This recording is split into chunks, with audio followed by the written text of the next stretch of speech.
that is a picture of myself in the year 2000 at the Sacred Grove. My husband and I were lucky enough to visit there as true believing Mormons at the time. And we prayed in the Sacred Grove, because that's what you do. The Sacred Grove is Mecca. It's the Holy Land for Mormons.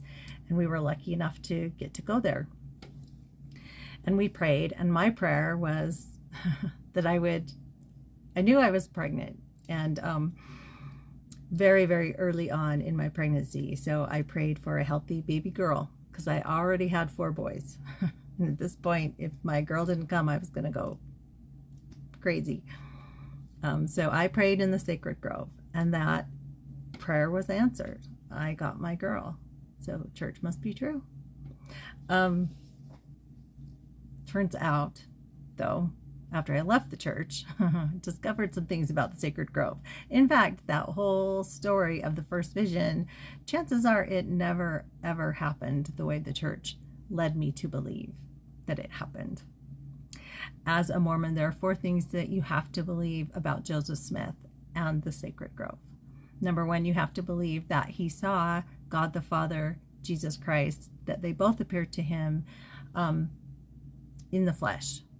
And the second thing you have to believe about God is that he was once a man, and that he has a resurrected body. So God and Jesus are 2 separate beings. And then number 3, you have to believe in the apostasy. You have to believe that none of the churches at the time of Joseph Smith had all the truth. There was an apostasy, there was a falling away, which meant the truth had to be restored. And that God the Father and Jesus Christ had chosen this 14, 15, 16-year-old boy, depending on which version of the first vision you read. His age varies, but he was a teenage boy, and he was chosen to restore the gospel back to the earth. And last thing that you have to believe is that this was the most miraculous event to ever happen in the history of the world.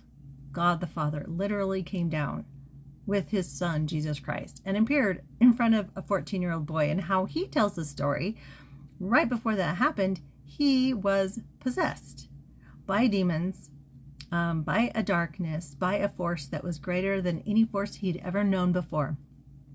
And then he sees this, just as he was getting ready to give up, he sees this pillar of light.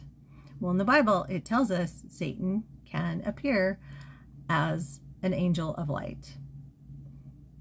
So which is more likely?